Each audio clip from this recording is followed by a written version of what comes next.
కొంతమంది ప్రొలాంగ్డ్గా వాళ్ళు పిల్లలు ఇమీడియట్గా పుట్టించుకోవద్దు, 40 సంవత్సరాల తర్వాత మెల్లగా పుట్టించుకుందామంటే ఎలా స్టెమ్ సెల్ బ్యాంకింగ్ పెట్టుకుంటామో అదేవిధంగా ఎగ్ని స్పోమ్ని బ్యాంకింగ్ ద్వారా స్టోర్ చేసుకొని వాళ్ళ ఫర్టిలిటీని లేటుగా కూడా వాళ్ళ పిల్లల్ని కనవచ్చు అధ్యక్ష.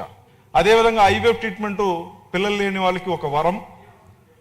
ఒకే కాన్పులో 2 పుట్టించవచ్చు, 3 పుట్టించవచ్చు, 4 కూడా పుట్టించుంటుంది అధ్యక్ష. అంటే 4 పుట్టవచ్చు అని చెప్పినప్పుడు ఒకే కాన్పులో ఒకేసారి 4 కూడా పుట్టించే ఈ గేమ్ చేంజర్ ట్రీట్మెంట్ని ప్రభుత్వ హాస్పిటల్లో తీసుకురావాలని చెప్పి మన ముఖ్యమంత్రి గారిని నేను రిక్వెస్ట్ చేస్తున్నాను అధ్యక్ష. అదేవిధంగా 108, 104 అంబులెన్స్ సేవలు ప్రత్యేక నిధులు ఇచ్చారు. ఇది ప్రజల ఆరోగ్య భద్రత ప్రభుత్వానికి ఉన్న నిబద్ధతకు నిదర్శనమని చెప్తున్నాను అధ్యక్ష. ప్రత్యేకంగా డాక్టర్ ఎన్టీఆర్ వైద్య సేవలు 4,000 కోట్లు కేటాయించారు. గత ప్రభుత్వంలో ఒక్కరికి కూడా సీఎం రిలీఫ్ ఫండ్ రాలేదు అధ్యక్ష.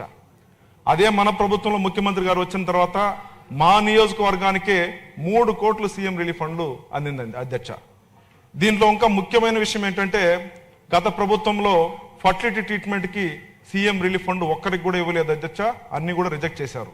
కానీ మన ముఖ్యమంత్రి గారు ప్రతి ఒక్కరికి కూడా ఈవెన్ ఫర్టిలిటీ ట్రీట్మెంట్ చేసుకున్న వాళ్ళకి కూడా సీఎం రిలీఫ్ ఫండ్ ద్వారా అందరికి కూడా ఈ డబ్బులు మళ్ళా వాళ్ళకి అందుతున్నాయి అధ్యక్ష.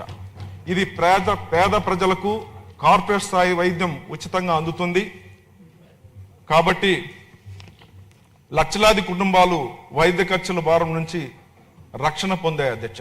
సో మెడికల్ కాలేజీల అభివృద్ధి, ఉచిత మందుల సరఫరా, 108 అంబులెన్స్ సేవలు బలోపేతానికి ఈ బడ్జెట్ బ్రహ్మాండంగా ఉపయోగపడుతుంది అధ్యక్ష.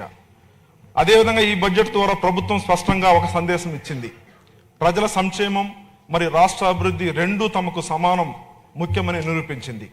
చివరిగా నేను చెప్పదలుచుకునేది, ఈ బడ్జెట్ కేవలం అంకెల సమాహారం కాదు, ఇది ప్రజల ఆశయాలకి ప్రతిబింబం అని నేను చెప్పగలను అధ్యక్ష.